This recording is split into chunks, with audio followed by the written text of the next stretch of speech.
সরকারের বাইরে একটা সমান্তরাল সরকার, গভর্নমেন্টের বাইরে একটা প্যারালাল গভর্নমেন্ট চলছিল, যার জন্যই ফলশ্রুতি হয়েছে। এখন প্রশ্ন হচ্ছে প্যারালাল গভর্নমেন্ট কোথা থেকে চলছিল এবং কারা কিভাবে কত অঙ্কের লেনদেনে কত অঙ্কের টাকার বিনিময়ে এই জিনিস প্রতিটা কার্যত সংগঠনে প্রতিটা কার্যত সংস্থায় করেছিল। কলকাতা কর্পোরেশনও তার ব্যতিক্রম নয়। নিশ্চিতভাবে এটা আমার মনে হয় তদন্তের আতস কাছের নিচে আসবে। এই মা কালী যে প্রিজন ভ্যানে তুলেছিল সেখানে আজকে কোন সাব ব্যাংক কালী, হ্যাঁ সে কালীচরণ ব্যানার্জি আমি দেখলাম তাকে তুলে তাকে ভেতরে রেখে একদম 3rd ডিগ্রি দেওয়া উচিত। কালীচরণ বন্দ্যোপাধ্যায় তো আছে, কিন্তু আমার কথা হচ্ছে কালীচরণ বন্দ্যোপাধ্যায়দের অনুমোদনে এবং কোনো অদৃশ্য হস্ত, কোনো ইনভিজিবল হ্যান্ড তার মাধ্যমে এই বিল্ডিং কমিটিতে প্রথা বহির্ভূতভাবে ট্র্যাডিশনের বাইরে গিয়ে কিছু ইন্ডিভিজুয়াল ইঞ্জিনিয়ার তারা মানে অ্যাপয়েন্টেড হয়েছে।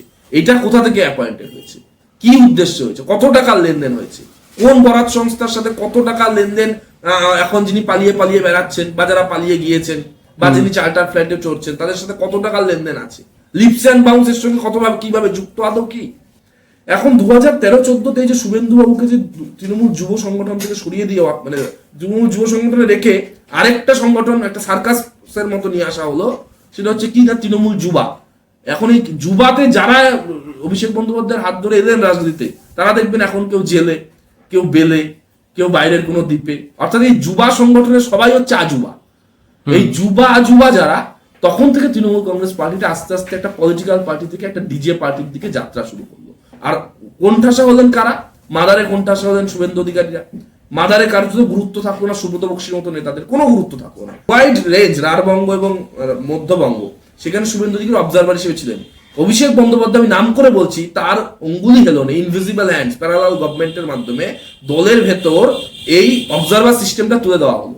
তৃণমূল কংগ্রেসের ইন্টেন্সিটি বা ঘনত্ব এটা বাড়লো তখন থেকে যখন থেকে যুবা আজুবারা কার্যত যুবকে ছাপিয়ে গেল।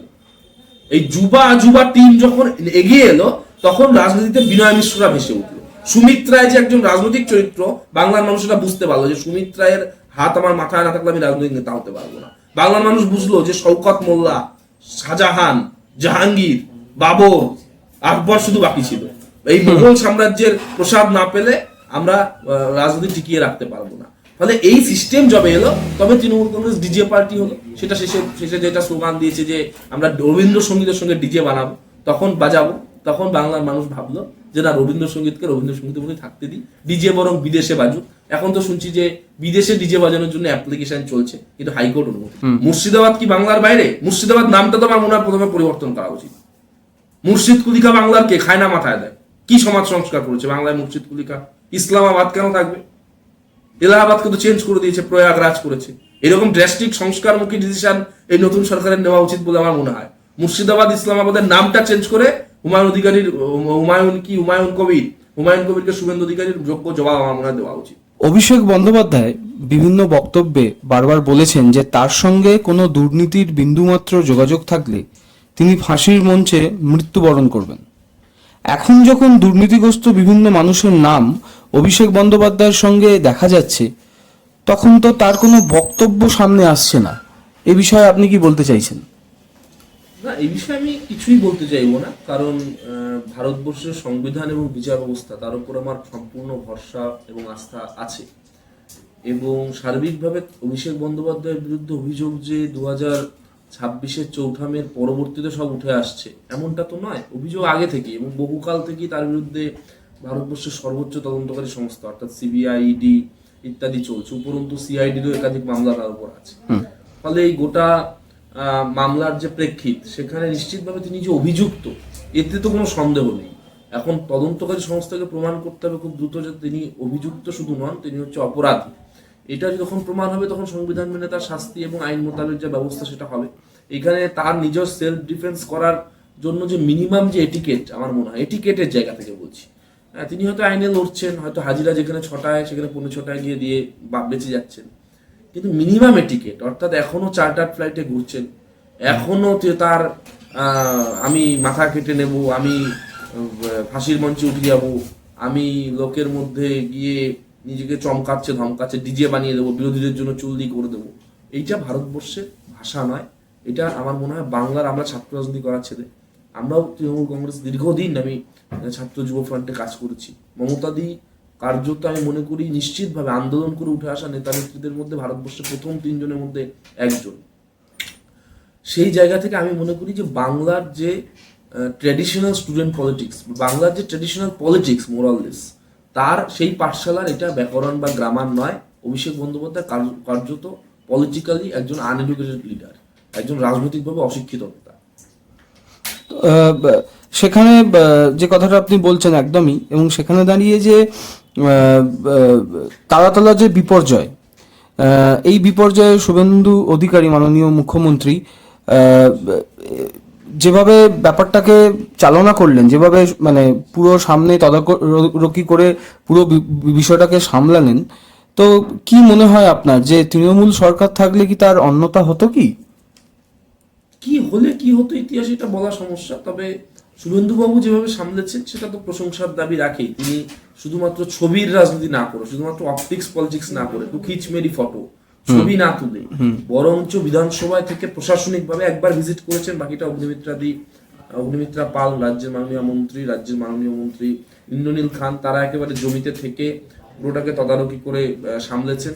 এবং শুভেন্দুবাবু তিনিও একবার গিয়ে দেখে এসছেন, বাকিটা প্রশাসনিকভাবে দেখেছে।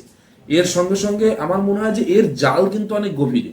শুভেন্দুবাবু হয়তো অত্যন্ত পোরখাওয়া নেতা হিসেবে বিধানসভা শুধু ইঙ্গিতটুকু দিয়েছেন, তবে বিল্ডিং প্ল্যান এবং বিল্ডিং কমিটি, আমি বলছি যে কোনো জায়গায় পৌরসভার মেয়র, প্রাক্তন মেয়র বা পৌরসভার চেয়ারম্যান বা পৌর প্রতিনিধি, কাউন্সিলর ইত্যাদিদের কিন্তু দেখে দেওয়া কোনোভাবে আপনার নয়, কোনো একটা জায়গা নয়, কোনো একটা মূল ব্যবস্থা হতে পারে না। বরঞ্চ মূল ব্যবস্থা এটা হবে যে প্রতিটা জায়গায় যে বিল্ডিং কমিটি থাকে, প্রতিটা জায়গায় যে ইঞ্জিনিয়ার ডিপার্টমেন্ট থাকে, তাদের অ্যাপয়েন্টমেন্টের জায়গাটা কিরকম।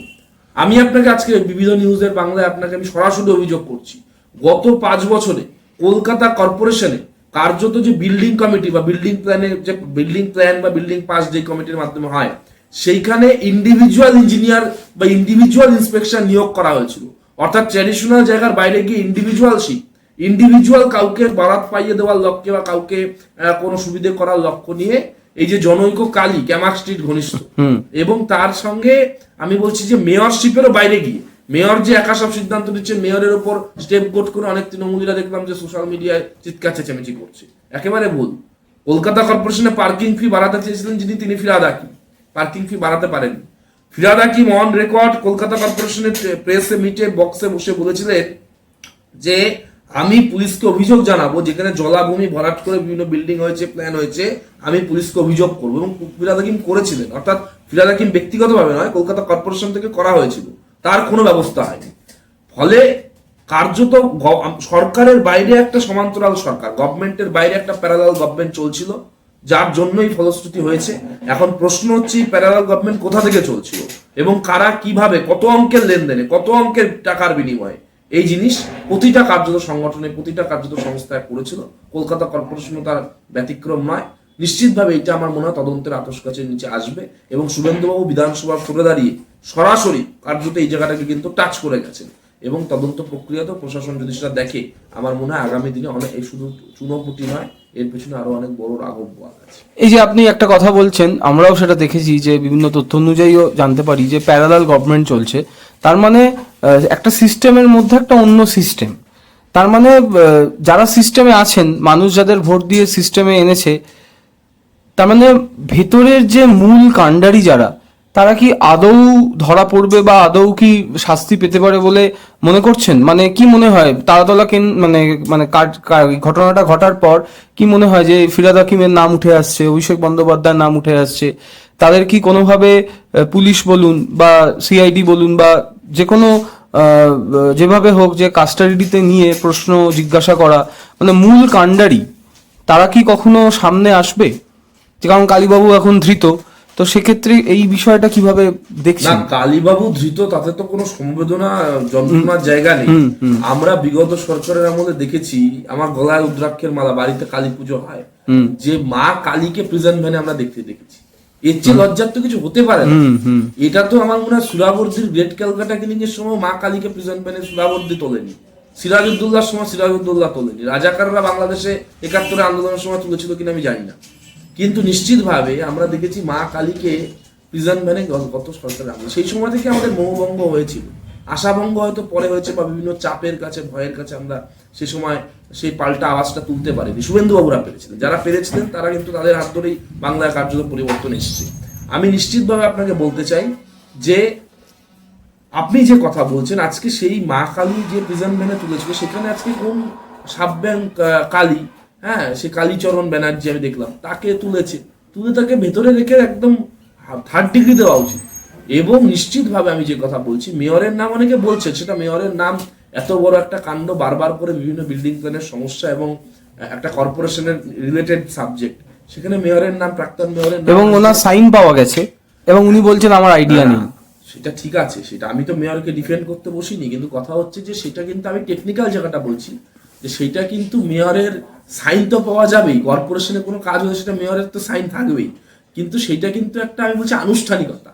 অর্থাৎ মেয়র তো ইঞ্জিনিয়ার নন। হ্যাঁ, এখন আমি ধরা যাক আমি যদি কোনোদিন পূর্তমন্ত্রী হই, তাহলে আমি কি বিল্ডিং প্ল্যানকে আমি পাস করে আমি দেখে নিয়ে সই করি নাকি? আমাকে যদি আইএএসরা নিয়ে আসে বা অফিসাররা নিয়ে আসে, সেটা সই করে। মেয়র সে ঔপচারিকতাটা করেছেন, আমার যা মনে হয় বাইরে থেকে। হ্যাঁ, আমি তো মানে মেয়রের সাথে কথা বলে আপনাকে বলছি না, কিন্তু কথা হচ্ছে যে টেকনিক্যাল জায়গাটা হচ্ছে যে মেয়র নিজে ইঞ্জিনিয়ারিং স্টুডেন্ট নন, এবং এটা হওয়ার কোনো প্রয়োজনীয়তাও ভারতীয় সংবিধানে নেই। বিল্ডিং এর, আমরা যারা পৌর আইন জানি বা আপনারা জানেন, মিউনিসিপাল অ্যাক্ট বা কর্পোরেশন অ্যাক্টের আইনটা কি, যে কোনো বিল্ডিং যখন প্রস্তাব আসে, সেই প্রস্তাব হচ্ছে মিউনিসিপ্যালিটি বা কর্পোরেশনের বিল্ডিং কমিটি থাকে, সেই বিল্ডিং কমিটিতে সরাসরি যায়, সেইখানে ইঞ্জিনিয়ার থাকে বা সেখানে এই এক্সপার্টিস থাকে, মিউনিসিপ্যালিটির আরো অ্যাপয়েন্টেড অথরিটিস থাকে, তারা সেই কমিটিতে সেটাকে যদি মনে করে যে না এটা ভ্যালিড বা কোনো ফল্টি প্ল্যান নেই, প্ল্যানটা মোটামুটি ঠিকঠাক আছে, লিগাল আছে, এবং প্ল্যানের যে মানে স্ট্রাকচার, সেই স্ট্রাকচারটা আইনানুগ, বাস্তবসম্মত, তাহলে সেই ক্ষেত্রে সেইটা তখন তারা অ্যাপ্রুভ করে দেন। এবার সেই অ্যাপ্রুভ যে প্রপোজাল, সেটা মেয়রের টেবিলে এলে বা চেয়ারম্যানের টেবিলে এলে তিনি একটা ওভারঅল ইন্ট্রোস্পেকশন করে, ওভারঅল একটা দেখে নিয়ে তিনি সই করেন। এখন এই ক্ষেত্রে নিশ্চিতভাবে জিজ্ঞাসাবাদের জন্য মেয়র, প্রাক্তন মেয়র বা যিনি যাকে বলছেন, সে ববিদাকে ডাকা হতেই পারে। কিন্তু আমার কথা হচ্ছে এই বিল্ডিং কমিটিতে, আমি তো আপনাকে আগের বার সরাসরি অভিযোগ করলাম, আমি জানি বলে বলছি, কিছু আইনি কারণে আমি হয়তো সরাসরি বলতে পারছি না, কিন্তু নিশ্চিতভাবে আমি বলছি এই বিল্ডিং কমিটি গত 5 বছরে বারবার চেঞ্জ হয়েছে। এবং কালীচরণ বন্দ্যোপাধ্যায় তো আছে, কিন্তু আমার কথা হচ্ছে কালীচরণ বন্দ্যোপাধ্যায়দের অনুমোদনে এবং কোনো অদৃশ্য হস্ত, কোনো ইনভিজিবল হ্যান্ড, তার মাধ্যমে এই বিল্ডিং কমিটিতে প্রথা বহির্ভূতভাবে, ট্র্যাডিশনের বাইরে গিয়ে কিছু ইন্ডিভিজুয়াল ইঞ্জিনিয়ার তারা মানে অ্যাপয়েন্টেড হয়েছে। এটা কোথা থেকে অ্যাপয়েন্টেড হয়েছে, কি উদ্দেশ্য হয়েছে, কত টাকার লেনদেন হয়েছে, কোন বরাত সংস্থার সাথে কত টাকার লেনদেন, এখন যিনি পালিয়ে বেড়াচ্ছেন বা যারা পালিয়ে গিয়েছেন বা যিনি চার্টার ফ্ল্যাটে চড়ছেন, তাদের সাথে কত টাকার লেনদেন আছে, লিপস অ্যান্ড বাউন্সের সঙ্গে কতভাবে কিভাবে যুক্ত, আদৌ কি? এই প্রশ্নগুলো তদন্তকারী সংস্থা আমার মনে হয় তুলবে। তাতে যদি প্রাক্তন মেয়র হিসেবে ফিরহাদ হাকিমের কোনো সহযোগিতা দরকার হয়, জিজ্ঞাসাবাদ দরকার হয়, তিনি করবেন। ফিরহাদ হাকিমকে তো ডিফেন্ড করতে আমরা বসিনি, কিন্তু আমরা যেন শুধুমাত্র ববিদা, শুধুমাত্র মেয়র, শুধুমাত্র সফট টার্গেট, শুধুমাত্র স্টেপ গোট, এই ধরনের মানে তোমার পূজার ছলে তোমায় ভুলেই থাকি, পূজা আচ্ছা যেন আমরা মন দিয়ে প্রতিমাকে ভুলে না যাই। অর্থাৎ এখানে পুজো প্রতিমার কথা তো বলা হলো না, এটা শুধু একটা উপমা দেওয়া হলো। আপনি যে প্রসঙ্গটা বলছেন বারবার, সেখানে দাঁড়িয়ে আমার মাথায় একটা প্রশ্ন আসে যে সমস্ত বিল্ডিং যখন পারমিশন দেওয়া হয় এবং তার একটা নির্দিষ্ট মান থাকে, তার একটা ফিটনেস সার্টিফিকেট থাকে, তার একটা পরিকাঠামো দিকটা সবকিছু নিয়ম মেনে তৈরি করা হচ্ছে কিনা সেই দিকগুলো মাথায় থাকে। আপনার কি মনে হয় যে আমরা পরিষ্কার বুঝতেই পারছি যে বিগত সরকার এগুলো কোনো রকম ভাবে কিছুই মান্যতা দেয়নি, মানে মানা হয়নি, তাই আজ একটা তৈরি হওয়া, মানে যেটা একটা প্রসেসিং বিল্ডিং যখন তৈরি হচ্ছে সেটাই ভেঙে পড়ছে। তো আপনার কি মনে হয় আমাদের বর্তমান এই নতুন সরকার এই দিকগুলো কি ভালো করে যাচাই করে দেখতে পারে? আমাদের আশা থাকবে। আমি আপনার সঙ্গে একটু ডিফার করছি হাম্বল ভাবে, যে বিগত সরকারের কিন্তু সব খারাপ এমন নয়। কারণ হচ্ছে এটা তো আমি বললে লোকে আমাকে বলবে যে ধান্দাবাদ, সুবিধাবাদী ইত্যাদি ইত্যাদি, কারণ আমি তো সেই সরকারের বা দলের পার্ট ছিলাম। এখন তবে মানে বিগত সরকার মমতাদি ক্ষমতায় এসেছেন 2011 সালে, তার আগে রেলমন্ত্রী হিসেবে যথেষ্ট গুরুত্বপূর্ণ দায়িত্বে ভারতবর্ষে ছিলেন। এবার সেই ক্ষেত্রে মমতাদি কোনো কাজ করেননি এমনটা কিন্তু আমি অন্তত বিশ্বাস করি না। দেখুন, আমি তো বিজেপি করি না এই মুহূর্তে, বা আমি সিপিএম করি না, ফলে আমি তো এই মুহূর্তে এটা আমার বলা মানে রাজনৈতিক বলার কোনো কম্পালশন নেই যে সব খারাপ মোটেও না। আমি এখনো বিশ্বাস করি কন্যাশ্রী যে প্রকল্প মমতা বন্দ্যোপাধ্যায় চালু করেছে সেটা অত্যন্ত ভালো প্রকল্প। আমি এখনো বিশ্বাস করি যে লক্ষ্মীর ভান্ডার যে মমতা বন্দ্যোপাধ্যায় কার্যত বাংলায় চালু করেছিলেন, সেটা কার্যত হয়তো 1,500 টাকা, এখন 3,000 হয়েছে, কিন্তু যে টাকা দেওয়ার নগদ cash flow to the marginal section of the society এবং মায়েদের বা নারীদের সশক্তিকরণের জন্য সে টাকাটা পৌঁছে দেওয়া সরকারের থেকে, এটা অত্যন্ত ভালো প্রকল্প। এটা থেকে দেখবেন বাইরেও অনেক প্রকল্প হয়েছে, লাভলি বাহেন হয়েছে অনেক রাজ্যে ইত্যাদি। এবং মমতা দিয়ে একাধিক স্বাস্থ্যক্ষেত্রে বলুন, শিক্ষাক্ষেত্রে বলুন, প্রাথমিকভাবে অনেক কাজ সাংগঠনিক স্তরেও তিনি করেছিলেন। গোলমালটা হলো যে মমতা বন্দ্যোপাধ্যায় যেভাবে আন্দোলন থেকে উঠে এসেছিলেন, আমরা যারা তৃণমূল কংগ্রেস করেছি বা তৃণমূল কংগ্রেস করতাম, তৃণমূল কংগ্রেস যুব, তৃণমূল ছাত্র পরিষদ, আমাদের কাছে মমতা বন্দ্যোপাধ্যায়ের পরের যে অবধারিত অনিবার্য মুখটা ছিল, সেটা হচ্ছে লড়াই আন্দোলন থেকে উঠে আসা নেতা হিসেবে শুভেন্দু অধিকারী। কারণ একসাথে তারা পরিবর্তনে কার্যত দুটো প্রজন্ম। এবার শুভেন্দু বাবুকে কার্যত তৃণমূল যুব কংগ্রেসের সংগঠন থেকে সরিয়ে দেওয়া হলো। এটা কিন্তু 2013-14 সাল। যারা এখন বলছে যে তুমি 2026-এর পরে বলছো কেন, সে সমস্ত আহাম্মকরা কিন্তু এই প্রশ্ন করছে না যে 2013-14 শুভেন্দু অধিকারী বলেনি কেন। অর্থাৎ এটা যারা এইসব আজে বাজে কথা বলে বা অযৌক্তিক আক্রমণের জন্য আক্রমণ করে, তাদের এটা বোঝা প্রয়োজন যে প্রতিটা রাজনৈতিক কর্মী, প্রতিটা রাজনৈতিক নেতৃত্বই সুযোগ এবং সময়ের অপেক্ষায় থাকে। সঠিক সময় সুযোগ এলে সে তার মতো করে রিয়াক্ট, অ্যাকশন, পলিসি করে। এখন 2013-14-তে যে শুভেন্দু বাবুকে যে তৃণমূল যুব সংগঠন থেকে সরিয়ে দিয়ে, মানে তৃণমূল যুব সংগঠনে রেখে আরেকটা সংগঠন, একটা সার্কাসের মতো নিয়ে আসা হলো, সেটা হচ্ছে কি না, তৃণমূল যুবা। এখন এই যুবাতে যারা অভিষেক বন্দ্যোপাধ্যায়ের হাত ধরে এলেন রাজনীতিতে, তারা দেখবেন এখন কেউ জেলে, কেউ বেলে, কেউ বাইরের কোনো দ্বীপে। অর্থাৎ এই যুবা সংগঠনের সবাই হচ্ছে আজুবা। এই যুবা আজুবা যারা, তখন থেকে তৃণমূল কংগ্রেস পার্টিটা আস্তে আস্তে একটা পলিটিক্যাল পার্টি থেকে একটা ডিজে পার্টির দিকে যাত্রা শুরু করলো। আর কোণঠাসা হলেন কারা? মাদারে কোণঠাসা হলেন শুভেন্দু অধিকারীরা। মাদারে কারোর যদি গুরুত্ব থাকলো না, সুব্রত বক্সির মতো নেতাদের কোনো গুরুত্ব থাকলো না। আমি আপনারও বিবিধ নিউজের বাংলায় আমি বলতে বাধা নেই, আজকে আমি আর দলে নেই, দল থেকে ইস্তফা দিয়েছি, কিন্তু নিশ্চিতভাবে আমি দলের সুব্রত বক্সি, শোভনদেব চট্টোপাধ্যায়ের মাত্র মানুষদের সম্মান করি। আমি আপনাকে দায়িত্ব নিয়ে বলছি, গত 5 বছর, গত 6 বছর তৃণমূল কংগ্রেসে কার্যত তৃণমূল যে ভবন, অর্থাৎ মেট্রোপলিটন এখন যে অস্থায়ী ভবন ছিল, সেই ভবনে সুব্রত বক্সির কার্যত কোনো গুরুত্ব ছিল না, কোনো গুরুত্ব ছিল না। আমি আরো আপনাকে ভয়ঙ্কর অভিযোগ করছি, 2022 সালে কলকাতা কর্পোরেশন সহ রাজ্যের পৌরসভা এবং কর্পোরেশন যে ইলেকশন হয়, সেইখানে কোথায় কে প্রার্থী হবেন, দলের প্রার্থী তালিকা, দলের রাজ্য সভাপতি সুব্রত বক্সি কোনোভাবে তার সম্পর্কে ওয়াকিবহাল ছিলেন না। অর্থাৎ এইভাবে বিভিন্ন সিনিয়র নেতাদের সরিয়ে দেওয়া হয়েছে, যোগ্য নেতাদের বসিয়ে দেওয়া হয়েছে। শুভেন্দুবাবু 2019-এ দল হারলো, লোকসভায় পেছলো আর কি, 34 থেকে আমরা 22-এ নেমে এলাম। শুভেন্দুবাবু প্রথম ছুটে গিয়েছিলেন মালদা, মুর্শিদাবাদ। শুভেন্দু অধিকারী ছুটে গিয়েছিল পুরুলিয়া, শুভেন্দু অধিকারী ছুটে গিয়েছিল মেদিনীপুর, শুভেন্দু অধিকারী ছুটে গিয়েছিল বাঁকুড়া। অর্থাৎ এই ওয়াইড রেঞ্জ, রাঢ়বঙ্গ এবং মধ্যবঙ্গ, সেখানে শুভেন্দু অধিকারী অবজারভার হিসেবে ছিলেন। অভিষেক বন্দ্যোপাধ্যায়, আমি নাম করে বলছি, তার অঙ্গুলি হেলনে, ইনভিজিবল হ্যান্ডস, প্যারালাল গভর্নমেন্টের মাধ্যমে দলের ভেতর এই অবজারভার সিস্টেমটা তুলে দেওয়া হলো। ফলে তারপর থেকে প্রশ্ন হলো, যারা যোগ্য তাদেরকে বসাও। উত্তর কলকাতায় সজল ঘোষকে বসাও, ছাত্র রাজনীতিতে একসময় শঙ্কুদেব পান্ডাকে বসাও, জয়া দত্তদের কোনো টিকিট করো না, অশোক রুদ্রকে টিকিট করো না,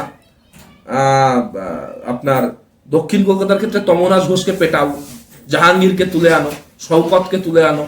হ্যাঁ, আমার যদি বলেন যে খুব ক্ষুদ্র তুচ্ছ হিসেবে সুপ্রিয় বেশি কথা বলছে, তার ছাত্র পরিষদে সুপ্রিয় কোনো জায়গা নেই। যারা কথা বলছে না তারা সব পাচ্ছে, টিকিট পাচ্ছে, এই পাচ্ছে, গান বানাচ্ছে, ছড়া করছে। ফলে পলিটিক্যাল এলিমেন্ট থেকে কার্যত দলটা ব্যাড এলিমেন্টে ভরে গেল। এবং এই জায়গা থেকেই কার্যত কিন্তু আমি বলবো যে আমরা ব্যর্থ, যে আমরা সেই ভরে গেল এটা চোখের সামনে দেখেও আমরা কিন্তু আওয়াজ তুলতে পারিনি।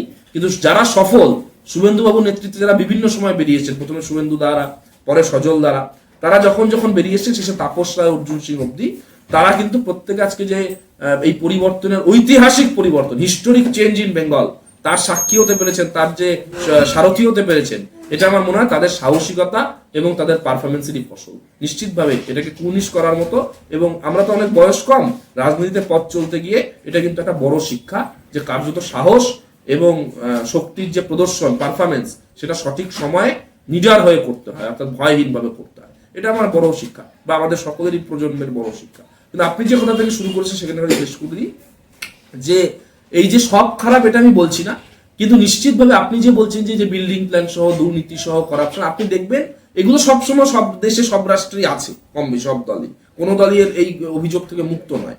কিন্তু তৃণমূল কংগ্রেসের ইন্টেন্সিটি বা ঘনত্ব এটা বাড়লো তখন থেকে, যখন থেকে এই যুবা আজুবারা কার্যত যুবকে ছাপিয়ে গেল।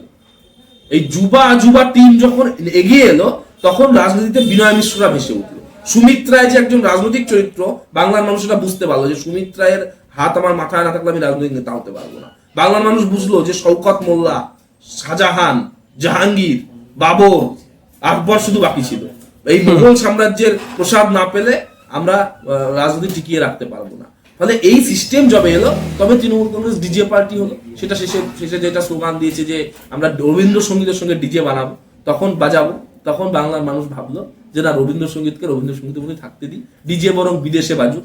এখন তো শুনছি যে বিদেশে ডিজে বাজানোর জন্য অ্যাপ্লিকেশন চলছে, কিন্তু হাইকোর্ট অনুমতি দিচ্ছে। এক্স্যাক্টলি, আমার এটাই প্রশ্ন ছিল যে হাইকোর্ট তো অনুমতি দেননি, না। কিন্তু এই মুহূর্তে এই সময় উনি বিদেশ যাওয়ার যে চেষ্টা করছেন অভিষেক বন্দ্যোপাধ্যায়, এটা কি শুধু চিকিৎসার কারণে নাকি অন্য কোনো কারণ থাকতে পারে বলে আপনি মনে করেন? চিকিৎসার একটা কারণ হবে বলে আমার সহমর্মী মানুষ হিসেবে মনে হয়, কিন্তু আমার তো এছাড়া কি বা কারণ থাকতে পারে। উনি তো এমন কিছু, উনি শুনেছি ম্যানেজমেন্ট নিয়ে পড়েছেন, কিন্তু উনি কি ম্যানেজমেন্টে কোনো মানে টেসলায় কাজ করবেন কি আমি তো জানি না। টেসলা বা ইনফোসিস এরকম বড় কোনো জায়গায় চাকরি করতেন বা করবেন বলেও তো আমার মনে হয় না।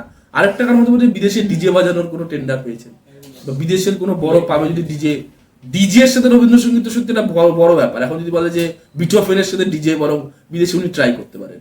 রবীন্দ্রসঙ্গীতের সাথে ডিজেটা বাংলা নেয়নি, কিন্তু বিটোফেনের সাথে যদি একটা ডিজে কিরকম একটা ব্যাপার চলে, ককটেল চলে, সেটা উনি এখন ট্রাই। মিউজিক নিয়ে গবেষণা করুন আমার মনে হয়, ম্যানেজমেন্ট অনেক হয়েছে ডিজের সঙ্গে, তাল লয় সুর সেগুলো নিয়ে আপনার আমার মনে হয় যে মিউজিক নিয়ে ম্যানেজমেন্ট ছাড়ুন, মিউজিকে ফিরে আসুন।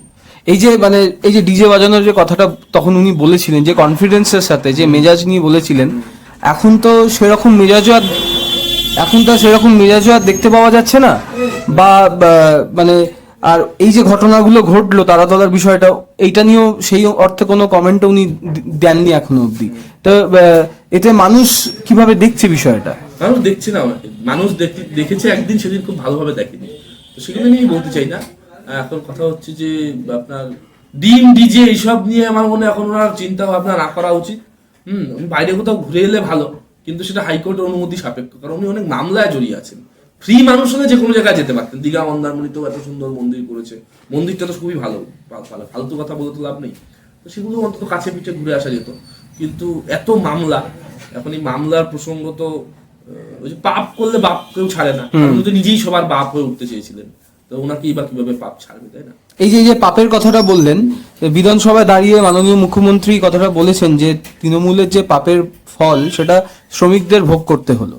তো মানে শ্রমিকদের যে সুরক্ষা বা শ্রমিকরা যে দাবি, সেইগুলো কি এই সরকার কিভাবে দেখছে, বা এই যে তৃণমূলের এই যে দুর্নীতি, সেটার সত্যি পাপের ফলটা যে শ্রমিকদের উপর গিয়ে পড়লো, এই বিষয়টা আপনি কিভাবে দেখছেন? কাদের বেশি উপর গিয়ে পড়লো? শ্রমিকদের উপর, কারণ শ্রমিক মারা গেল, প্রায় 11 জনের উপর মারা গেল।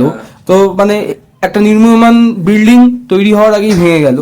মানে এই যে দুর্নীতি, এটা সাধারণ মানুষ তো এফেক্টেড হচ্ছে সবচেয়ে বেশি হয়। দেখুন, যে কোনো দুর্নীতি বলুন, সন্ত্রাস বলুন, খারাপ ঘটনা বলুন, যাই বলুন না কেন, তাতে কিন্তু সমাজের গজদন্ত মিনারের যারা মানুষ বা ক্রিমি লেয়ারের মানুষ, তারপরে যারা আমাদের মতো যারা সামাজিক সেকশনে প্রিভিলেজড ক্লাস, আমরাও ক্ষতিগ্রস্ত হই, কিন্তু পরোক্ষভাবে। প্রত্যক্ষ তো সবচেয়ে বেশি ক্ষতিগ্রস্ত হয় গরিব মানুষ, মেহনতি মানুষ, যারা দিন আনি দিন খাই অবস্থার মধ্যে কাজ করেন থাকেন।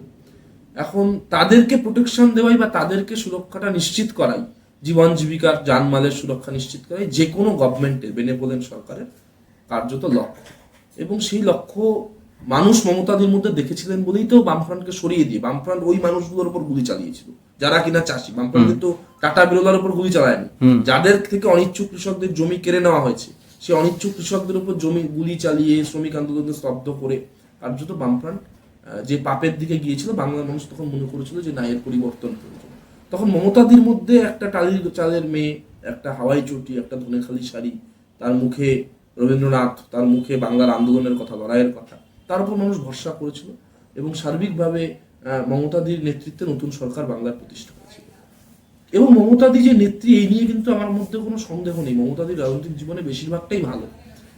কিন্তু যবে থেকে মমতা বন্দ্যোপাধ্যায় একজন যোদ্ধা থেকে শুধুমাত্র সবার দিদি থেকে শুধু একজনের পিসি হয়ে উঠলেন, তবে থেকে কিন্তু আমাদেরও সেটা চোখে লাগতো। আমরা বয়সের কারণে বা অত্যন্ত আমরা ছোট লেভেলের ব্যাক বেঞ্চার, তাই আমরা বলতে পারিনি, শুভেন্দুবাবু বলে দিয়েছিলেন।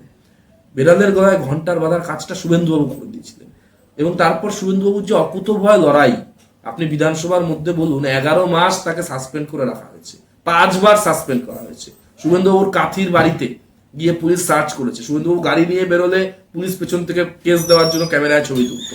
ফলে এই যে পরিবেশ, এই যে পরিস্থিতি, এই প্রতিকূল অবস্থায় শুভেন্দু দ্বারা লড়াই করেছে এবং সেখানে বাংলা উত্তাল করে কার্যত যেভাবে তাকে মেরে ফেলার চক্রান্ত হয়েছিল ওই মজফর আহমেদের তার ছেলে দল দিয়ে।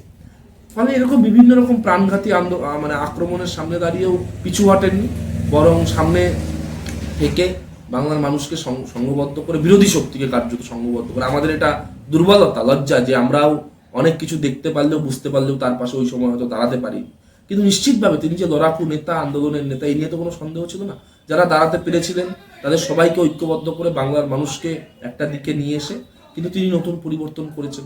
ফলে তার প্রতিও একই রকম আশা থাকবে এবং আমাদের নিশ্চিতভাবে এখন একটা ভিন্ন রাজনৈতিক দলের পুরনো কর্মী হিসেবে আমাদের বক্তব্য থাকবে এটাই যে এই আশা ভঙ্গ যেন মমতা বন্দ্যোপাধ্যায়ের মতো শুভেন্দু অধিকারীর কাছ থেকে বাংলার মানুষের না হয়। অর্থাৎ তিনি যেন যে কাজ করেন তাতে যেন এই সমাজের নিচুতলার মানুষ, যে শ্রমিক, কৃষক ইত্যাদি, সেই সমস্ত মানুষদের যেন জীবন জীবিকা সুরক্ষিত হয়, আরো ভালো হয়, খারাপ না হয়। এখানে আমার আর একটা দুটো প্রশ্ন মাথায় আসছে, আমি করেই নেব। মমতা বন্দ্যোপাধ্যায়, এই যে আপনি বলছেন যে জননেত্রী, সবার মা থেকে একজনের পিসি হয়ে উঠলেন, তিনি তো নিশ্চয়ই ভেতরে ছিলেন, সিস্টেমের মধ্যে ছিলেন, তিনি আমাদের মুখ্যমন্ত্রী ছিলেন, প্রাক্তন মুখ্যমন্ত্রী। তাহলে মানে তিনি এটাও বলতেন যে আমি সমস্ত কেন্দ্রে আমাকে দেখেই ভোট দিন।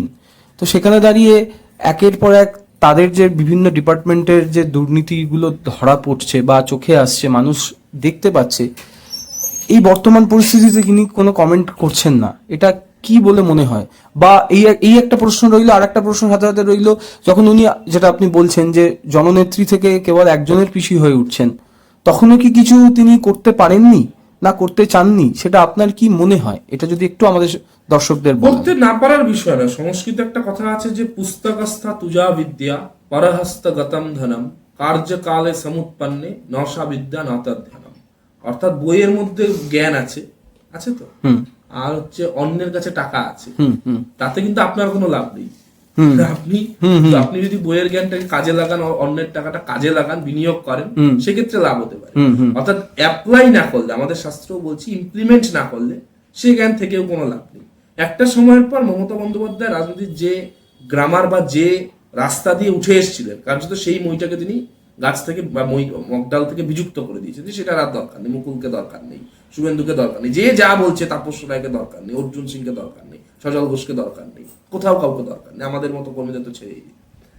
এবার কাউকে দরকার নেই, আর সবাই যারা আছে তারা স্ট্যান্ডিং ওভেশন দেবে ডিজের তালে তালে, এই জিনিস দীর্ঘদিন চলতে পারে না। ফলে যা হওয়ার তাই হয়েছে। আর আমি শ্লোকটা বললাম এই কারণে যে আপনার প্রশ্ন ছিল যে তিনি কি করতে পারেননি না করতে চাননি, বা এই যে এই সময় ঘটনা ঘটছে একটা বক্তব্য মানে রাখছেন। নেই কেন, দুটো পার্ট। তো প্রথম পার্টের উত্তরে আমি বলি যে করতে না পারার কিছু নেই। তিনি যে জানেন না এমন না, তিনি জানতেন বা জানেন, তিনি করতে চাননি। হ্যাঁ, ওই বললাম বইয়ের মধ্যে থাকা, বইয়ের মধ্যে তো জ্ঞান আছে। আমি যদি বইটা পড়ে বসে থাকি তাতে কোনো লাভ হবে? কিন্তু আমি প্রতিদিন পড়ছি, তারপরে গিয়ে লোকের থেকে চুরি চামারি করছি, তাতে কোনো লাভ নেই। তো তার চেয়ে গীতা না পড়া ভালো। শুধু চুরি চামারি করলে বরং বেশি চুরি করা যাবে। হ্যাঁ, তো সেরকম উনি সবটা জানেন, কিন্তু সেটা অ্যাপ্লাই বা ইমপ্লিমেন্ট করেননি। প্রয়োগের ক্ষেত্রে তিনি একদম মানে কি বলবো, ভাইপো স্নেহে অন্ধ হয়ে গেছে, ধৃতরাষ্ট্রের মতো। আর দ্বিতীয় পার্ট হচ্ছে উনি এখন কেন চুপ আছেন। এখন চুপ থাকা ছাড়া তো কাজ নেই। পরিষদীয় দল তার 80 জন মেম্বার, তার মধ্যে 62 জন এই মুহূর্তে তাকে তার নেতৃত্ব মানছে না, পরামর্শদাতা হিসেবে চাইছে। আমরা না, আমি কোনো ভালো, অনেকে বলছে যে তুমি কি ভালো তৃণমূলে নাকি, দেখলাম তো, সেটা একটু বলে দিই। আমি কিন্তু ভালো তৃণমূল, তৃণমূল থেকে ইস্তফা করেছি, মানে তৃণমূল ইকোসিস্টেম থেকে ইস্তফা করেছি। ভালো খারাপ মন্দ ঋত মৃত কোন রকম অপহৃত ধৃত কোন রকম তৃণমূলই আমি নেই, এবং আমার কোনো থাকার ইচ্ছেও নেই। রাজনীতিতে আমি থাকবো কিনা আমি জানি না, কিন্তু তৃণমূলে যে থাকবো না এটা আমি জানি। কেমন? তো আমি বলছি যে সেই জায়গা থেকে দাঁড়িয়ে আপনার এই যে চুপ আছেন, তার কারণ হচ্ছে এখন সাংসদ দল বিধায়ক দল ক্রমশ ভাঙছে, এবং এটা অত্যন্ত পোর খাওয়া রাজনৈতিক নেত্রী হিসেবে আমি যতটুকু যেহেতু খুব কাছ থেকে তাকে দেখেছি, এটা তার রাজনৈতিক কৌশলও হতে পারে যে তিনি খুব অসহায়, হেল্পলেস, এই ইমেজকে বিল্ড আপ করে বাংলার মানুষের যদি সিম্প্যাথিকে তিনি কোনো একটা ইস্যুতে এখন গ্যাদার করে নিচ্ছেন, কোনো একটা সরকার বিরোধী আগামী 6 মাস 8 মাস পর ইস্যুতে সেটাকে করে তিনি রাস্তায় নামবেন। যেন হকার ইস্যুতে একবার চেষ্টা করেছিলেন, কিন্তু যেহেতু তিনি মাটির গন্ধ খুব ভালো চেনেন, তিনি তো অভিষেক বন্দ্যোপাধ্যায় নন, মনে রাখতে হবে মমতা বন্দ্যোপাধ্যায় কিন্তু ক্রাউন প্রিন্স নন, তিনি মাটির গন্ধ, কাদামাটির গন্ধ, বাংলার অলিপথ গলিপথ সবটা তার মুখস্থ। ফলে সেই জায়গা থেকে তিনি সুযোগের অপেক্ষায় আছেন, কিন্তু ইতিহাস এবং সময় অত্যন্ত নির্মম। আমার সাবজেক্ট হিস্ট্রি, আমি গবেষণা করছি মানে নারীর অংশগ্রহণ রাজনীতিতে এই বিষয়ে। ফলে ইতিহাস কিন্তু আমাদের শেখায় যে সময়ের চাকা অত্যন্ত নির্মম, এবং বাংলা রাজনীতির ট্র্যাক রেকর্ড বলছে যে একবার কোনো দল বাংলা রাজনীতি থেকে যদি চলে যায় ক্ষমতা থেকে, সেই দল এখনো অবধি কিন্তু ইতিহাস বলছে সেটা ফিরে আসেনি। এবং তৃণমূল কংগ্রেস না ফিরে আসার অনেক কারণও আছে, সেটা আঞ্চলিক দল, তার কোনো অন্য ভাইব্রেন্স নেই, কোনো আদর্শ ভিত্তিক সংগঠন নেই। যাই হোক, তবে মমতাদি বড় নেত্রী, তিনি তো তার মতো চেষ্টা করবেনই, এতেও কোনো আশ্চর্যের জায়গা নেই। তবে আমার মনে হয় সেই চেষ্টা 1% যদি তিনি সাফল্য চান, তাহলে প্রথমে উচিত ভাইপোকে মিউজিক অথবা ম্যানেজমেন্ট, এই দুটো রাস্তার যে কোনো একদিকে ঠেলে দেওয়া, পলিটিক্সে না রাখা। আমার আজকের মতো শেষ প্রশ্ন, হুমায়ুন কবির বলেছেন এমন মার দেবো বিজেপির পতাকা তোলার লোক থাকবে না, এই বিষয়ে কি বলতে চান আপনি? না, এটা তো উনি বারবার করে বলে আসছেন, এবার ওনাকে লিগাল আমার মনে হয় স্পিকারের অনুমতি নিয়ে, উনি এই মুহূর্তে বিধায়ক আছেন ওই বিশেষ আপনার রেজিনগরের, হ্যাঁ স্পিকার, তাই বিধায়কের বিরুদ্ধে আইনি প্রহিবিশন করতে গেলে স্পিকারের অনুমতি লাগে। আমি আগামী বিধানসভা অধিবেশন আছে 29 তারিখ, সেখানে একটা কিছু আইন আমাদের মাননীয় মুখ্যমন্ত্রী শুভেন্দু অধিকারী আনবেন বলে আমি জানি, বা আপনারাও অনেকে জানেন। এবার সেই আইনে যদি আওতায় পড়ে যায় তো হলো, আর না হলে আগামী জুলাইয়ের যে সেশন আছে, আমি তার আগে বিধায়কদের বলবো বা আমি নিজে চিঠি করবো যে এই ধরনের সাম্প্রদায়িক এলিমেন্টকে, এই ধরনের ফান্ডামেন্টালিস্ট মৌলবাদী এলিমেন্টকে বাংলা রাজনীতিতে নেওয়া হয় না। নতুন সুরাবর্তী তৈরি হচ্ছে, এ বলছে যে হিন্দুদের মেরে কেটে ভাসিয়ে দেবো, এখন বলছে এমন মার দেবো, মুর্শিদাবাদে বেশি আসপাল। কেন মুর্শিদাবাদ কি বাংলার বাইরে? আমি প্রশ্ন করতে চাই, মুর্শিদাবাদ কি বাংলার বাইরে? মুর্শিদাবাদ নামটা তো আমার মনে হয় প্রথমে পরিবর্তন করা উচিত। মুর্শিদ কুলিকা বাংলার কে? খায় না মাথায় দেয়। কি সমাজ সংস্কার করেছে বাংলায় মুর্শিদ কুলিকা? ইসলামাবাদ কেন থাকবে? এলাহাবাদকে তো চেঞ্জ করে দিয়েছে, প্রয়াগরাজ করেছে। এরকম ড্রাস্টিক সংস্কারমুখী ডিসিশন এই নতুন সরকারের নেওয়া উচিত বলে আমার মনে হয়। মুর্শিদাবাদ ইসলামাবাদের নামটা চেঞ্জ করে হুমায়ুন কবিরকে শুভেন্দু অধিকারীর যোগ্য জবাব আমার মনে হয় দেওয়া উচিত। উনি একের পর এক এরকম কথা বলবেন যে বাংলায় বাবরি মসজিদ হবে, হিন্দুদের মেরে কেটে ভাসিয়ে দেবো, মুর্শিদাবাদে আস্ফালন করবেন না। কেন বাংলার কি বাঙালি হিন্দুরা কি এটা বাঙালি হিন্দুর হোমল্যান্ড? শ্যামাপ্রসাদ মুখার্জিটা তৈরি করেছিলেন। আমি এখন শ্যামাপ্রসাদ মুখার্জির পক্ষে খুব বেশি হতে পারি, না পক্ষে হতে পারি, আমি তৃণমূল করতে পারি, সিপিএম করতে পারি, কংগ্রেস করতে পারি, বিজেপি যাই করতে, গোর্খা জনমুক্তি মোর্চাকেও করতে পারে। তা সে কি বাংলার অংশ নয়? সে কি বাংলার হয়ে কথা বলবে না? বলে এটা যে হিন্দু বাঙালির হোমল্যান্ড, এখানে মুসলমানরা আমাদের ভাই। আমি বিশ্বাস করি না যে হিন্দু মুসলিম তার মধ্যে বৈরিতার সম্পর্কই স্বাভাবিক সম্পর্ক, আমি এই কথা বিশ্বাস করি না। যারা করে আমি তাকে তাদের আস্থায় তারা থাকুক, বিতর্ক হোক, যুক্তি হোক, কিন্তু আমি ব্যক্তিগতভাবে যারা আমাকে চিনি, আমি অত্যন্ত অসাম্প্রদায়িক মানুষ। আমি সাম্প্রদায়িকতায় কোনোভাবে বিশ্বাস করি না, এবং আমার প্রচুর বন্ধু তারা ইসলাম, খ্রিস্টান, শিখ কমিউনিটি থেকে। কিন্তু আমি এটাও তার সঙ্গে সঙ্গে বিশ্বাস করি যে নিজের ধর্মে আস্থা আর পরের ধর্মে শ্রদ্ধা, এই দুটোই দরকার। পরের ধর্মে শ্রদ্ধা থাকলো, নিজের ধর্মে কোনো পরের ধর্মে শ্রদ্ধা থাকলো, নিজের ধর্মে কোনো আস্থা থাকলো না, এই জিনিসও খুব একটা কাজের কথা নয়। ফলে আর কৃষ্ণের হাতে কিন্তু আমাদের হিন্দু ধর্মে শুধু বাঁশি দেখে দেখে আমরা অভ্যস্ত হয়ে গেছি। সে বাঁশিটাকে আপাতত বাঁশিটাকেও রাখতে হবে, চক্রটাকেও আনতে হবে। ফলে হিন্দু বাঙালির যে ক্যারেক্টার, সেই ক্যারেক্টারটা আমার মনে হয় একটা ইভলভ করার সময় চলে এসছে। এবং এত সংখ্যক মানুষ কার্যত এই জন্যই ভোট দিয়েছে যে যাতে এই ড্রাস্টিক ডিসিশন, জাতীয় নিরাপত্তার পক্ষে প্রশ্ন, আমাদের বাংলা বর্ডারে যদি আপনি বাংলাদেশের যে কোনো বিধানসভার আসন দেখেন, দেখবেন প্রতিটা ক্ষেত্রে উগ্র ইসলাম যে জামাতি, তারা হচ্ছে এখানে প্রতিটা আসনে জিতেছে বেঙ্গল বর্ডারের যত বাংলাদেশের সিট আছে। ফলে তার কাউন্টার ন্যারেটিভ হিসেবে নিশ্চিতভাবে আমরা উগ্র হিন্দুত্বের পক্ষে যাব না, কিন্তু নিশ্চিতভাবে আমরা হিন্দুত্বের প্রশ্নে তো আমাদের অনড় থাকতেই হবে, অটল থাকতেই হবে, এবং হিন্দুকে রক্ষা করার প্রশ্ন, যাতে ওখানে আমাদের সংখ্যালঘু যে হিন্দু ভাইরা আছে তাদের প্রতি কোনো অন্যায় না হয়। ফলে সেই জায়গা থেকে আমি বলবো যে এই ধরনের মন্তব্য ইনি ভদ্রলোক বারবার করে করছেন। আমি ভেবেছিলাম ভোটের জন্য, ইলেকট্রাল পলিটিক্সে করছেন, তারপর ভোট হয়ে গেলে শুধরে যাবেন। না, উনি বাবরি মসজিদ করবেন, বাবরি মসজিদ দিয়ে লোককে ভরকানো, মাদ্রাসা নিয়ে ভরকানো, ইসকন নিয়ে আজে বাজে কথা বলেছেন 3-4 দিন আগে। কালকে দেখলাম বলেছে মুর্শিদাবাদে আস্ফালন করবেন না, আজকে বলছে যে মার দেব। এই জিনিস চলতে পারে না, এবং দায়িত্বশীল জনপ্রতিনিধি হিসেবে তার বিরুদ্ধে আমার মনে হয় হাউসে অবিলম্বে স্পিকারের দৃষ্টি আকর্ষণ করা উচিত। অসংখ্য ধন্যবাদ দাদা, থ্যাংক ইউ।